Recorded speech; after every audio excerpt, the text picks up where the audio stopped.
faculty look forward for ways to improve diversity on campus, what you can expect on campus during Black History Month. After 26 years teaching at WSU, communication professor Ty Saunders is retiring. We talked to faculty and students about his impact on them and what Ty has planned for the future. Love is in the air, at least for some at WSU. How Wildcats are celebrating Valentine's Day and where you can show your self-love with a professional selfie. The cat call begins now.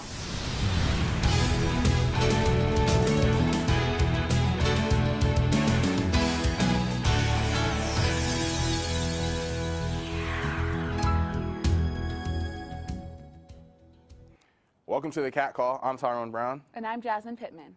In celebration of Black History Month, WSU hosted keynote speaker Dr. Graham last week in the Wildcat Theater. That's right. Dr. Graham spoke about strengthening the school system, integration, the power of working together.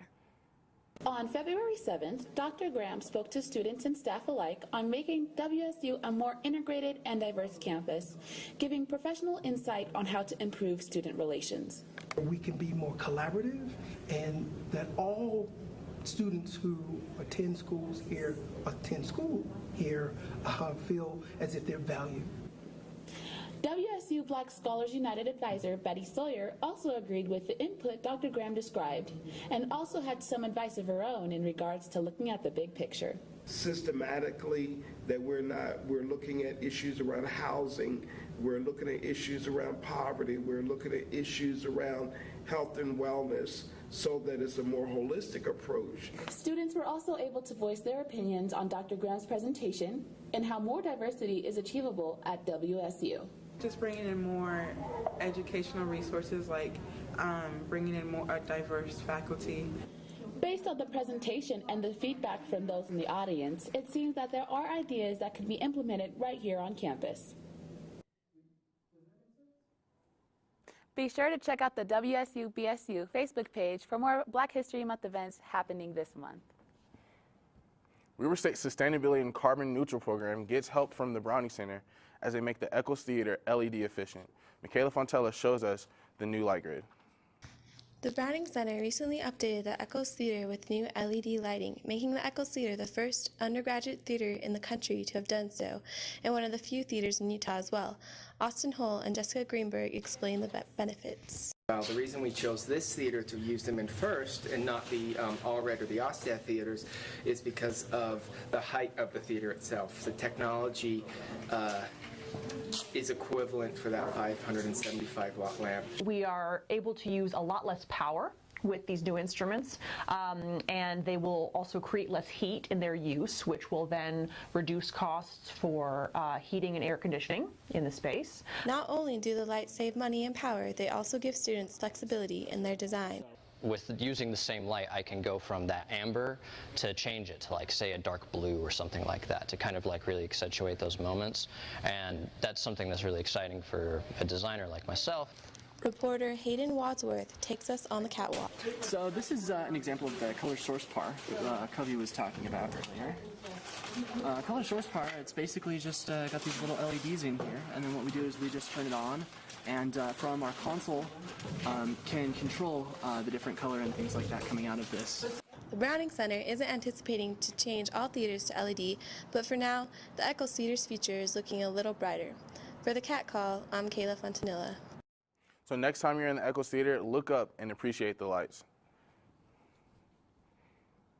Weber State University Associate Communication PhD Professor Ty Saunders is retiring from WSU at the end of this semester. Jason Lumpers spoke with students and Ty to find out what he has planned for the future. As the avid Dodgers fan gears up to end his 26-year-run teaching career to start a new journey in Oregon, in retrospect, his fondest moments as a professor were seeing students reach for excellence in their endeavors. The best things that have happened for me have been times when I've seen students progress and be successful, go out and find good jobs, do really good projects, be successful down at the radio station, or be successful in their lives in general. He has impacted the lives of countless students. For his former student Christina Cummings, Saunders groomed her into the professional she is today. I've learned a lot of, I Ty makes you feel like you are experiencing everything with him too, the way he sets up his class. So I've really enjoyed that. Saying goodbye to Saunders' second home for 26 years is bittersweet. But it's tougher for Drew Tyler, a former student of Saunders and colleague of 7 years, to watch him leave WSU. Ty is definitely one of my mentors. He was one of the first people that kind of showed me the power of video and the power of editing. I still remember classes that I took from him where he taught me things that I use to this day. In the words of his colleague Gene Norman, Saunders' legacy will live on for generations. Because of Ty, we now have the Weber Media Group, and we have mywebermedia.com. The Buzz app has all three of the media groups on it, and Ogden Peak Communications is doing work for all of us, and all of that is part of Ty's vision. I'm Jason Lumpers, reporting for the Cat Call. On behalf of the campus community, we would like to thank Dr. Sanders for his contributions. Ty was a great teacher, and I hope he now has a chance to get a couple Dodger games in. Wow, I'm excited I missed out on that. Valentine's Day is less than 24 hours away. I went to the Shepherd Union to see if love will be in the air for students this holiday season. As one of the biggest holidays of the year approaches, I wanted to see if Weber State students felt the same way about Valentine's Day as the majority of the nation. So I asked WSU students how they'd be celebrating the holiday. Today I'm spending it with my friend Elsa because it's her birthday, so we're going to go out to dinner and do a few activities. Not for this weekend or Tuesday, but next week I'm going to go up on a trip to Park City with the significant other, and it'll be good. It'll be fun. Take a girl out maybe, but I don't know yet for sure. What would be the perfect Valentine's Day? Okay, so the perfect Valentine's Day for me would be no school. I wake up to breakfast in bed, to oatmeal pancakes that my significant other made for me. Then I would go on a spa day with him, like a couple massage, my nails done, all that good stuff. Then we would just relax and go out to get sushi. And after eating sushi, we would come home and eat ice cream and watch a movie and just enjoy each other's company. And if money would affect their celebrating of it. There's always cheap beer and cheap gin. I mean, if I can get cheap drinks, I'm good. You can never spend too much on Valentine's Day, so remember that. You can show how you will be celebrating your holiday with the hashtag WeberValentine. Do you have any plans for your Valentine's? Probably just go to dinner. You? No, just sitting around watching movies. This Valentine's Day, Weber State University's PRSSA hosted second annual Love Your Professional Selfie event. Janelle Lumpers shows us why students should take advantage of this opportunity. This Valentine's Day, Weber State University's PRSSA hosts its second annual Love Your Professional Selfie event from 11 a.m. to 1 p.m. in room 312 of the Shepherd Union. When you graduate, like, you're going to need a headshot and you're going to need something on your LinkedIn, like you're going to have to put yourself out there, and so this is kind of just one way for you to do that, and I think it's better to have that than to have a selfie of yourself in a bathroom. With this fundraiser, the Public Relations Student Society of America plans to empower future professionals by making affordable headshots accessible to everyone on February 14th. It's just really important that employers can see your face and that you have that professional, like, branding of yourself. While it's true that most Wildcats use social media to network, only a select few have had the chance to take advantage of professional headshots. Here are a few reasons why Wildcats have fallen in love with the deal that PRSSA has to offer. It's a good price. Let people know that you're interested, and that you're somebody who could, potentially, they can look at as far as career opportunities and things like that. So, yeah, I think having a professional headshot would benefit most students.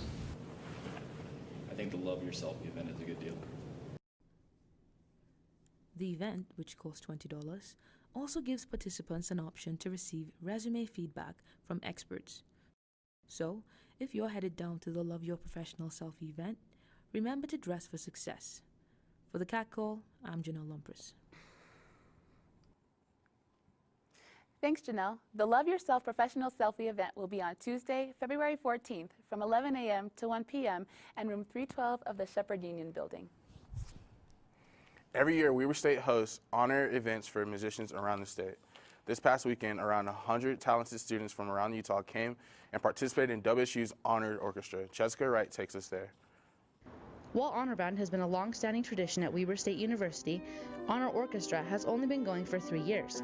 Stephanie Straight, who helps manage both Honor Band and orchestra, spoke about how the group comes together. Is the schools nominate their top performing students in their classes. So the orchestra director will take the most qualified players who are doing exceptionally well, and they'll nominate them to come to this. It's a really great opportunity for them to play at a higher level. Stephanie said that they try to accept as many students as they can from schools all around Utah, as well as southern Idaho and western Wyoming. All in all, around 93 schools are involved every year. Professor Galvez, who directs the orchestra, spoke about the music. We have 5 pieces, but all of them short, so that we can have the time to actually work on them intensively and then somehow feel confident in the concert. Weber State University's own symphony orchestra also participated in the event as they played alongside the students in one of the pieces.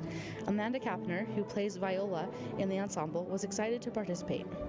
Actually, since I'm part of the University Symphony Orchestra, I'll be playing in the concert. We'll be, I guess the whole symphony is attending one of the rehearsals, and then we're going to be playing with the students. The orchestra concert on Saturday featured music from Phantom of the Opera and had a great turnout. For Weber State's Cat Call, I'm Jessica Wright. Next week, WSU will be hosting the yearly Honor Band, helping even more young musicians experience all that WSU has to offer in our music department. A local Mexican restaurant is serving up more than just burritos for a good cause. Chris Nichols shows us why. Sonora Grill, located in downtown Ogden, hosted the 4th annual Dining for Dollars, a program aimed at helping minority students afford college through the Oportunidad Scholarship. Steve Ballard, owner of Sonora Grill, has seen the success of this program in past years. So this is the 4th annual Dining for Dollars. And we average about $12,000 per year, which with the grant is about $24,000 per year. Other employees of Sonora Grill understand the impact of the Dining for Dollars event. Mikkel Barnett, hospitality manager, sees this contribution as a help to the community. And the community, everyone gets really excited about it. And yeah, we always have a really great candidate come out of it that ends up graduating. Not only locals joined in on the cause, but students from Weber State contributed as well. Larissa Giron and Jeff Henry took time out of their busy schedules to be part of the event. We get leadership positions within the university, and we felt that we should have good support outside of campus. The Oportunidad Scholarship will help fund college for those minorities who are qualified and looking to further their education. For the Cat Call, I'm Chris Nichols. Thanks, Chris. This is the 4th year the Sonora Grill has donated a day's profits towards this scholarship program. On Thursday, the Wildcats beat Sacramento State 66-60 for the Ogden School District Field Trip Day. Here's Sydney Green with the story. The D Event Center was packed with elementary school children to watch the Wildcats sting the Hornets and extend their winning streak.